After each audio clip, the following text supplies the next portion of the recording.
یہ بات یاد رکھیں کہ وراثت وہ مال ہے جو بندے کے مرنے کے بعد ورثہ کے اندر تقسیم کیا جاتا ہے۔ اب اس میں 4 حق ہیں اس مال کے۔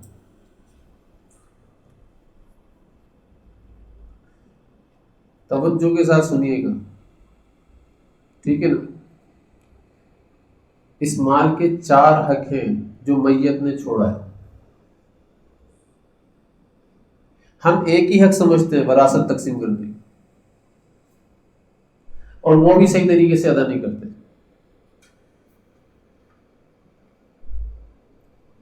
تو پہلا حق کیا ہے کہ اسی مال میں سے تجہیز و تکفین و تدفین ہوگی۔ یہ پہلا حق، جو میت کے لیے کفن لایا جا رہا ہے، جو میت کے لیے قبر کھدوائی جا رہی ہے، جو بورکن میت کے لیے قبر کھود رہا ہے، اور جو اس کے اندر شیشیاں لائے کر چھڑکی جاتی ہیں کیوڑے کی صورت میں، ان سب کا خرچہ میت کے مال میں سے نکالا جائے گا۔ اگر کوئی اور کرتے جائز ہے، یہ سارا خرچہ اگر کوئی اور کرتے جائز ہے، لیکن اگر کوئی نہیں کرتا تو کسی کے اوپر کوئی ڈنڈ نہیں ہے۔ یہ کوئی نہیں کہہ سکتا کہ یار ایک تو بندہ مر گیا، اوپر سے تم لوگ خرچہ بھی نہیں کرتے، کسی کو آر دلانے کی ضرورت اس میں نہیں، یہ شریعت اجازت نہیں دیتی۔ اگر غریب نہیں ہے تو بھی کسی کو آر دلانے کی کیا ضرورت ہے؟ لہذا میت کے مال میں سے، اس کے ترکے میں سے کیا کیا جائے گا؟ تجہیز و تکفین کی جائے گی۔ اور دوسرا حق کیا ہے؟ دوسرا حق یہ ہے کہ اب تجہیز و تکفین کے بعد، تدفین کے بعد جو مال بچ گیا، میت کے اوپر جتنا قرضہ ہے، اس مال میں سے اس قرضے کی ادائیگی کی جائے گی۔ ابھی مال وراثت نہیں بنائے گے، ٹھیک ہے؟ ابھی یہ میت کا مال ہے، تجہیز و تکفین اور تدفین کی جائے گی، پھر اس کے بعد قرضے کی ادائیگی کی جائے گی۔ اگر قرضے کی ادائیگی میں سارا مال چلا جاتا ہے، سارا مال بالفرض، مثال کے طور پر 3 کروڑ ہی بچے ترکا اور 3 کروڑ ہی قرضہ تھا، تو یہ 3 کروڑ کا 3 کروڑ قرضے کے اندر چلا جائے گا، ان ورثہ کے ہاتھ میں کچھ بھی نہیں آئے، ٹھیک ہے نا؟ کیونکہ یہ اس کا مال ہے ہی نہیں۔ جب یہ اس کا مال ہی نہیں ہے تو یہ کس کا مال ہوا؟ لوگوں کا نا۔ اس کے مال کے اندر ہی وراثت جاری ہوگی نا، اس کا مال ہے ہی نہیں ہے، تو لہذا 3 کا 3 کروڑ روپے کیا کر دیا جائے گا؟ قرض داروں کو، قرض خواہوں کو دے دیا جائے گا۔ یہ دوسرا مال کے اندر حق ہے۔ اور تیسرا حق کیا ہے؟ وصیت، کہ میت نے اگر وصیت کر دی کہ میرے مرنے کے بعد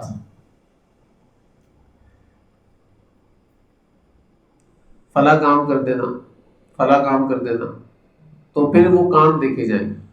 اگر وہ کام گناہ کے نہیں ہوئے تو ان کاموں کو کیا جائے گا، اور اگر وہ گناہ کے ہوئے تو ان کاموں کو نہیں کیا جائے گا۔ بالفرض مثال کے طور پر ساری چیزیں قرضہ ورضہ ادا کرنے کے بعد مال بچ جاتا ہے، تو میت کے پاس بھی 1/3 مال آتا ہے، ٹھیک ہے نا؟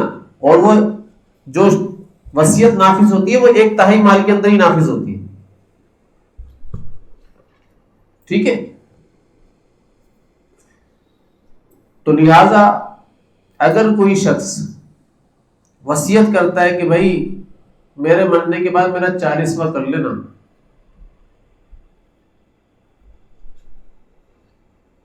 تو اس کی یہ وصیت نافذ العمل نہیں ہوگی، کیونکہ 40واں کرنا بدعت عمل ہے، گناہ ہے سخت۔ اگر کوئی یہ کہتا ہے کہ میرے میت مرنے کے بعد میری قبر کو پکا بنا دینا میرے پیسوں سے، تو بھائی اس کی یہ وصیت نافذ العمل نہیں ہوگی۔ اگر کوئی کہتا ہے کہ میرے مرنے کے بعد سینما کے اندر سینما بن رہا ہے، اس کے اندر کچھ پیسے ملا دینا، تو بھائی اس کی یہ وصیت نافذ العمل نہیں ہوگی۔ بھائی بالفرض مثال کے طور کوئی کہے کہ میرے مرنے کے بعد یہ شراب خانہ بن رہا ہے، اس شراب خانے کے اندر میرے پیسے ملا دینا، آپ کو اچھا لگے گا برا لگے گا؟ کیا کرو گے؟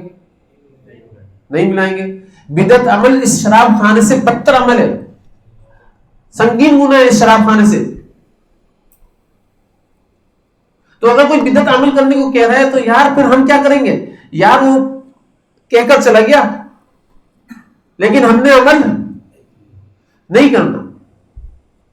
ہاں اگر وہ یہ کہہ کر گیا کہ بھائی میرے مال میں سے جو میرا 1/3 مال ہے اس میں سے مدرسے کے لیے اتنے خرچ کر دینا، مدرسے کے سامان کے لیے اتنے خرچ کر دینا، مسجد بنوا دینا کوئی، یا پھر میری ہو سکتا ہے نماز قضا ہو اس کا فدیہ دے دینا، میرے ہو سکتا ہے روزے رہ گئے ہوں اس پر تو اس کا فدیہ دے دینا، میرا ہو سکتا ہے کہ بھئی زکوٰۃ کا مسئلہ بھی ابھی حل نہیں ہوا ہو تو یار زکوٰۃ کے معاملے کے اندر ذرا کمی کوتاہی اگر ہوئی ہے تو اس کے معاملے میں دیکھ لینا، یا میں نے ابھی تک حج نہیں کیا، حج بدل کروا دینا میرا، ٹھیک ہے نا؟ تو یہ جو وصیت ہے یہ نافذ العمل وصیت ہے، لیکن یہ ساری وصیتیں 1/3 مال کے اندر نافذ ہوگی، ٹھیک ہے نا؟ 1/3 مال کے اندر نافذ کرنا تو واجب ہے، لیکن اگر مال کم پڑ رہا ہے اور وصیتیں زیادہ ہیں تو پھر اب سارے ورثہ ملنے کے بعد بولے یار ابا جی نے وصیت کر دی تھی کیا کریں؟ تو بھائی اگر کوئی اپنی خوشی سے اپنے مال کو حاصل کرنے کے بعد ان وصیت کے اوپر عمل کرنا چاہے تو وہ کر سکتا ہے، ٹھیک ہے، لیکن اگر نہ کرنا چاہے تو کسی کے اوپر کوئی زور زبردستی نہیں۔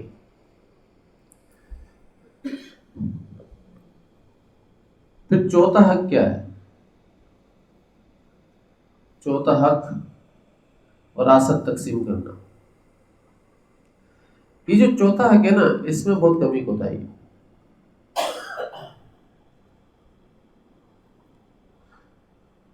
لوگ وراثت کے مال کو بے احتیاطی کے ساتھ خرچ کرتے ہیں، بے احتیاطی کے ساتھ۔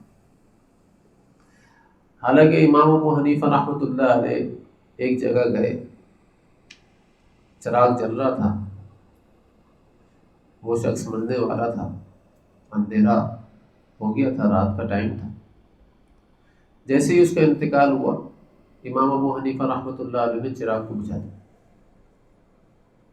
تو لوگوں نے کہا ابھی تو چراغ جلانے کا وقت ہے، آپ نے ابھی بجھا دیا؟ بولا ابھی بجھانے کا وقت ہے، کیونکہ جب تک چل رہا تھا نا یہ جل رہا تھا، یہ اس کی ملکیت میں تھا جب تک یہ زندہ تھا، اب یہ زندہ نہیں رہا، اب اس کی ملکیت میں نہیں ہے، اب یہ ورثہ کا مال ہو گیا ہے، اس لیے پہلے ان سب سے اجازت لو پھر اس کے بعد جلانا پڑے گا۔ ایسا نہیں،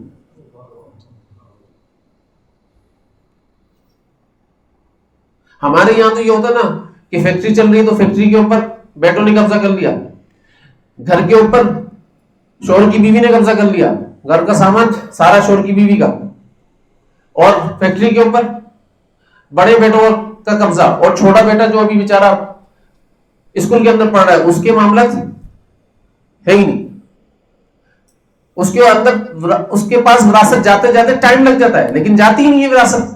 تیرا کون سا حق بھائی؟ ہم تو اپنے باپ کے ساتھ کام کر رہے تھے، تو نے کیا کیا؟ تیرا تو کوئی حق ہی نہیں بنتا۔ بڑے بھائی پھر یہ کہہ رہے ہوتے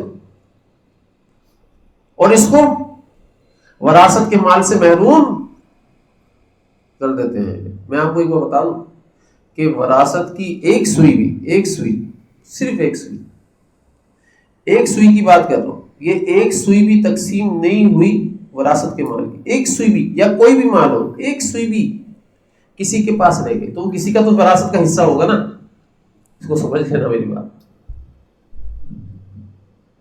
آپ کے پاس کسی کی سوئی رہ گئی تو وہ کسی کی وراثت کا حصہ تو ہوگا، اور آپ نے غصب کی بھی تو حضرت فرمایا کرتے تھے ایک سوئی بھی رہ گئی، ایک سوئی، اللہ تعالیٰ اس کے اعمال ہونے کے باوجود، نورانی اعمال ہونے کے باوجود اس کو جنت میں جانے سے روک دیں گے۔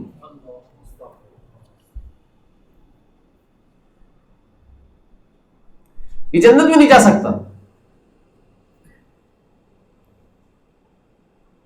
ایک سوئی کے برابر۔ لہذا ایک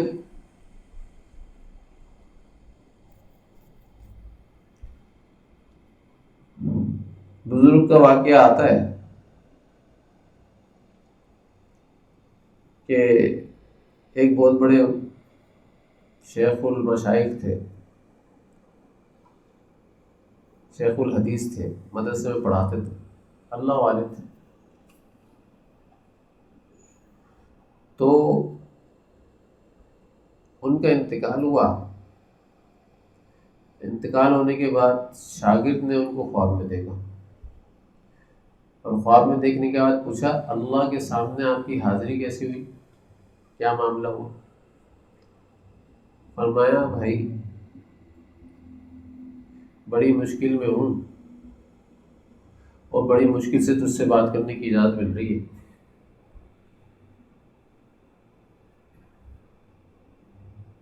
بولا استاد جی آپ اور مشکل میں؟ آپ نے تو زندگی پر اللہ کا کام کیا، اللہ کے رسول صلی اللہ علیہ وسلم کی ذات کا کام کیا، اور پتہ نہیں آپ کے ہاتھوں سے کتنے شاگرد اللہ والے بن گئے، آپ ایسی مشکل میں کیسے آئے؟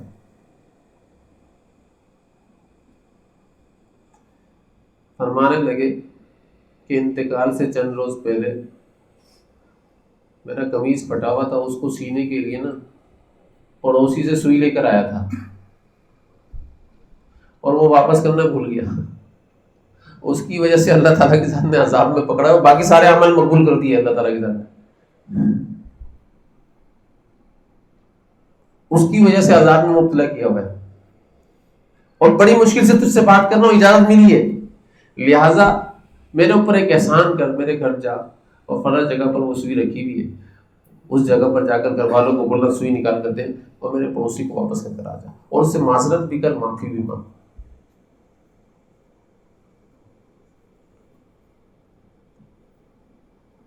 یہ گیا گھر والوں سے بولا کہ بھائی انتقال سے پہلے ہمارے استاد جی ایک سوئی لے کر آئے تھے، وہ سوئی فلاں جگہ رکھی ہوئی ہے، آپ وہ سوئی فلاں جگہ سے لا کر مجھے دے دیں تاکہ میں جو اس کی سوئی ہے، امانت ہے، اس کو واپس کر دوں گا۔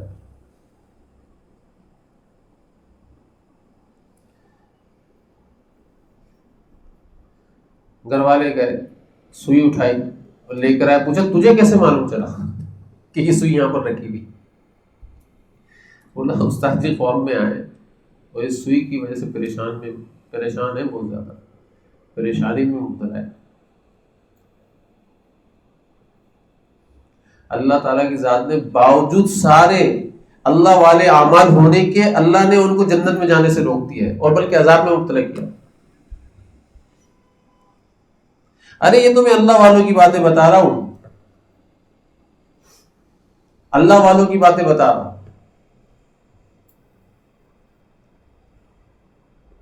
عام مجمع کی باتیں نہیں بتا رہا ہوں میں۔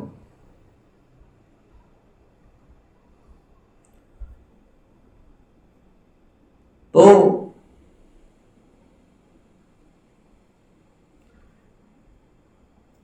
اس شاگرد نے سوئی لی اور سوئی لے جا کر واپس کی، واپس کرنے کے بعد اس شخص کو بولا ان کو معاف کر دیں، دینے سے پہلے انتقال ہو گیا، حالانکہ ان کی رکھنے کی نیت بھی نہیں تھی، اس سوئی کو واپس کرنے کی نیت تھی،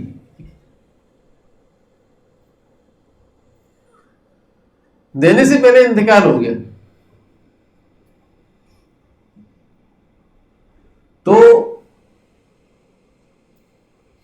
انہوں نے بولا میں تو اسی وقت آپ مجھے پہلے بتا دیتے میں تو یہ سوئی بھی نہیں مانگتا، میں ویسے ہی معاف کر دیتا، اور میں نے تو اب معاف کر دیا. اور اللہ تعالیٰ کی ذات سے فرمایا اے اللہ اس سوئی کی وجہ سے آپ نے ان کو عذاب میں مبتلا کیا، اللہ میں نے معاف کر دیا، آپ بھی معاف فرما دیں.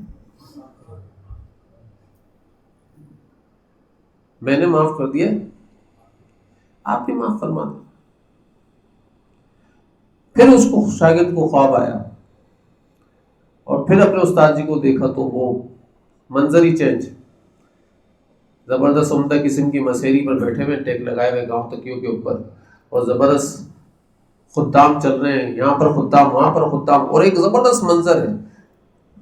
فرمایا اللہ تیرا بھلا کرے، تو نے میرے ساتھ بڑی آسانی کا معاملہ کیا، احسان کا معاملہ کیا کہ یہ سوئی اس کے گھر تک پہنچا دی. اس سوئی کی وجہ سے مجھے اللہ تعالیٰ کی ذات نے پکڑا ہوا. تو دوستو سب سے پہلے جب کسی کا انتقال ہو جائے نا، سب سے پہلے اس کا مال تقسیم کرو. تجہیز و تکفین کرنے کے بعد، قرضے اتارنے کے بعد فوراً آ جاؤ، اس کے گھر پر بیٹھ جاؤ. یہ آپ کا اس کے ساتھ خیر خواہانہ والا معاملہ ہے، آپ خیر خواہی کر لو اس کے ساتھ. بھائی مجھے بتاؤ، سارا حساب کتاب بتاؤ مجھے. اور بزرگان دین یہ کیا کرتے تھے، صحابہ کرام کیا کرتے تھے یہ سارے کام. آج تو ہم یہ بولتے نا یار ابھی جمعہ 8 دن ہوئے نہیں مرے ہوئے، دیکھو یہ کیا کرنے بیٹھ گئے. ارے بھائی اسی وقت کرنے کا ہے. کیوں شریعت نے کیوں کہا کہ اسی وقت کرو فوراً؟ کیونکہ اس وقت دن نرم ہوتے ہیں، ہر بندہ آسانی سے بات مان لیتا ہے. یہ حکمت ہے. صدمے کے اندر تو بھائی ہمارا پیارا گیا ہے، تو بھائی پیارے کے اوپر اور عذاب میں مبتلا مت کراؤ، پہلے ساری چیزیں کو سیٹ کرو اس کی. کہیں ایسا نہ ہو کہ آپ کی وجہ سے آپ کا پیارا جنت میں جانے سے رکا ہوا، اللہ نے روک دیا اس کو. تو بھائی اس کی لائف وہاں کی سیٹ کرو نا. تو بھائی گھر پر جا کر بیٹھ جاؤ، پہلے بھائی ساری چیزیں بتاؤ، قرضہ بھی بتاؤ مجھے کتنا قرضہ تھا سارے. پھر اس کے بعد وراثت ایسے تقسیم ہوگی، یہ تمہارا یہ تمہارا یہ تمہارا یہ. اس سے پہلے کسی چیز کو اجازت نہیں ہے استعمال کرنے کی. پانی بھی استعمال مت کرو. ہم تو بڑے مزے سے پانی وانی سب چیزیں استعمال کر رہے ہوتے نا. کسی گھر کے اندر میں یہ تو ایسا نہیں کرنے کی اجازت ہے. لائٹیں استعمال ہو رہی ہوتی ہیں، ایسا نہیں کرنے کی اجازت ہے بھائی. یہ ساری چیزیں کیا ہوئی؟ یہ ساری چیزیں وراثت کا مال ہو گئی. اب وراثت ہے، یہ مجموعی مال ہو گیا.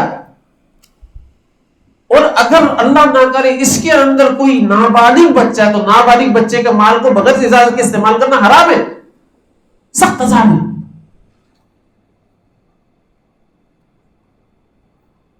اس ورثہ کے اندر، وارثوں کے اندر. سمجھ میں آ رہی ہے میری بات ہے؟ تو لہذا ورثہ کے مال کے اندر دھیان کے ساتھ، کسی جگہ میت ہو جائے تو دھیان کے ساتھ جانے کے. آج کل اس ساری چیزوں کے اندر بڑی بے احتیاطی بڑھتی جا رہی ہے، بڑی بے احتیاطی بڑھتی جا رہی ہے. دو صحابہ رضوان اللہ علیہ میں تھے، ایک تھے عوف بن مالک رضی اللہ تعالیٰ اور ایک تھے حضرت مصعب رضی اللہ تعالیٰ.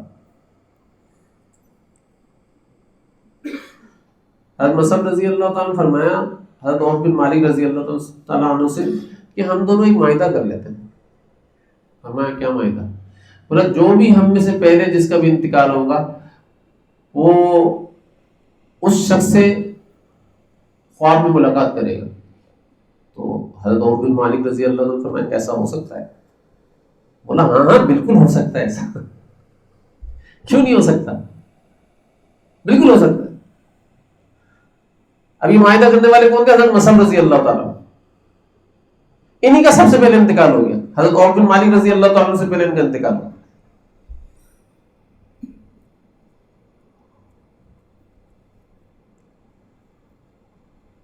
اب انتقال ہوا تو حضرت عوف بن مالک رضی اللہ تعالیٰ عنہ نے ان کو خواب میں دیکھا، کیونکہ معاہدہ ہو چکا تھا نا خواب کا، اللہ تعالیٰ کی ذات نے اس معاہدے کو پورا کیا.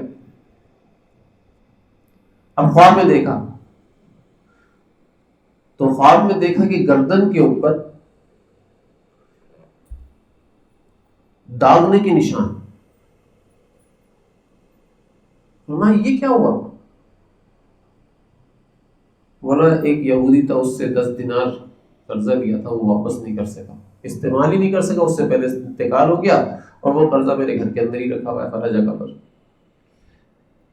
تو اللہ تعالیٰ کی ذات نے اس دینار کو میری گردن کے اوپر داغا ہے، گرم کر کر کے آگ کے اوپر، اور میرے گردن کے اوپر داغا اللہ تعالیٰ کی ذات. ارے کون ہے یہ؟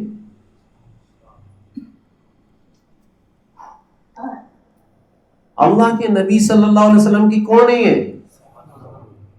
صحابی ہیں. اور کیا ہو رہا ہے؟ کہاں داغا جا رہا ہے؟ گردن.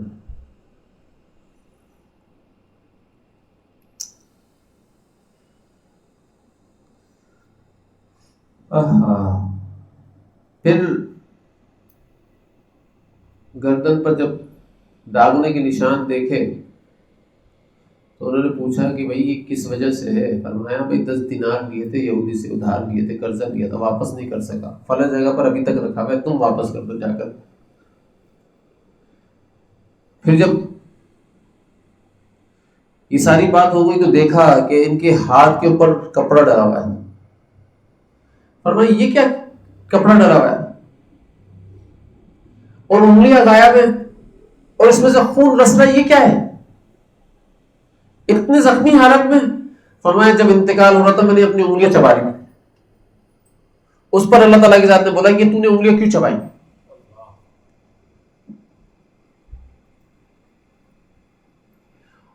اس وجہ سے یہ کپڑا میرے ہاتھ پر ڈلا.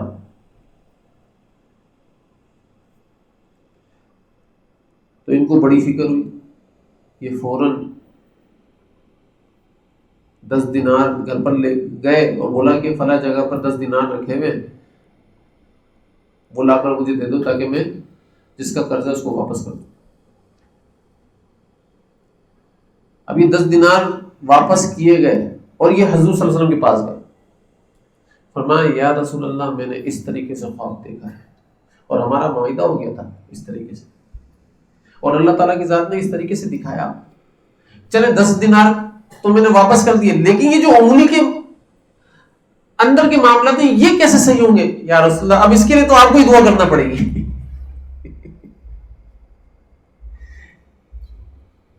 آپ دعا کر دیجئے. حضور صلی اللہ علیہ وسلم کے ہاتھ اٹھے اور اللہ کے نبی صلی اللہ علیہ وسلم نے دعا کر دی. اللہ تعالیٰ کی ذات نے وہ چیز بھی دور کر دی. اب جب دوبارہ خواب میں دیکھا تو گردن کے داغ کے نشان بھی غائب اور ہاتھ بھی مکمل صحیح. فرمایا اللہ کے نبی صلی اللہ علیہ وسلم کی دعاؤں کی برکت سے سب کچھ صحیح ہو گیا. دیکھو وہ صحابی ہیں، نہ ان کا مال کھانے کا ارادہ تھا، نہ ہو سکتا ہے، نہ ہوگا. ٹھیک ہے نا، وہ بڑے صحابی ہیں.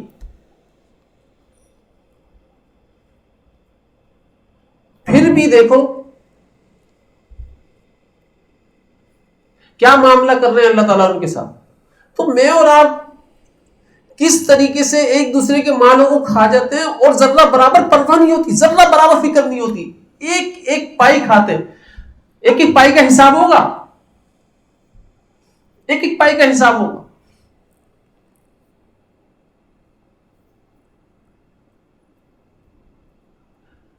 حضور اکرم صلی اللہ علیہ وسلم فرماتے ہیں کہ جب اللہ تعالیٰ بندے سے بولیں گے بھائی تو ایک بارش زمین کے اوپر کسی کے قبضہ کیا تھا نا، اب ایک بارش کھود. یہ ساتوں زمین کو کھودے گا. ایسے نہیں کہ ایک بارش کوئی کھود لیا، ایسے نہیں، ساتوں زمین تک یہ کھودتا چلا جائے گا، کھودتا چلا جائے گا. اور حدیث کے اندر آتا ہے جو کھودنے سے زمین مٹی جمع ہوگی اس سارے مٹی کو اللہ تعالیٰ توپ کی صورت دیں گے اور اس توپ کو اس کے گلے کے اندر ڈال دیں گے. اب اٹھا اس کو.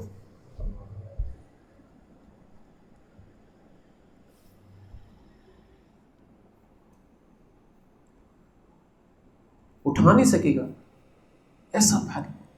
اور یہ اس وقت تک تو ڈلا رہے گا اس کے گلے کے اندر جب تک اس کے بارے میں کوئی فیصلہ نہ ہو. پھر حدیث کے اندر آتا ہے کہ جو کوئی کسی کا مال کھاتا ہے، یہ مفتی صاحبان محمود صاحب رحمۃ اللہ علیہ یہاں بیت المکرم مسجد کے اندر بیان کیا کرتے تھے. ہم اکثر نا اتوار کو ان کا بیان سنا کرتے تھے عصر کی نماز کے بعد.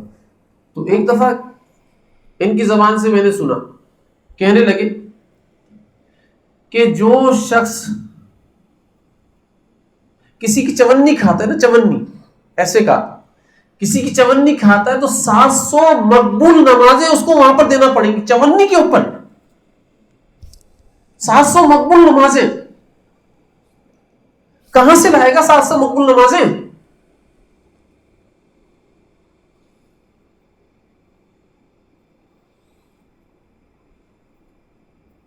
اتنا آسان نہیں ہے.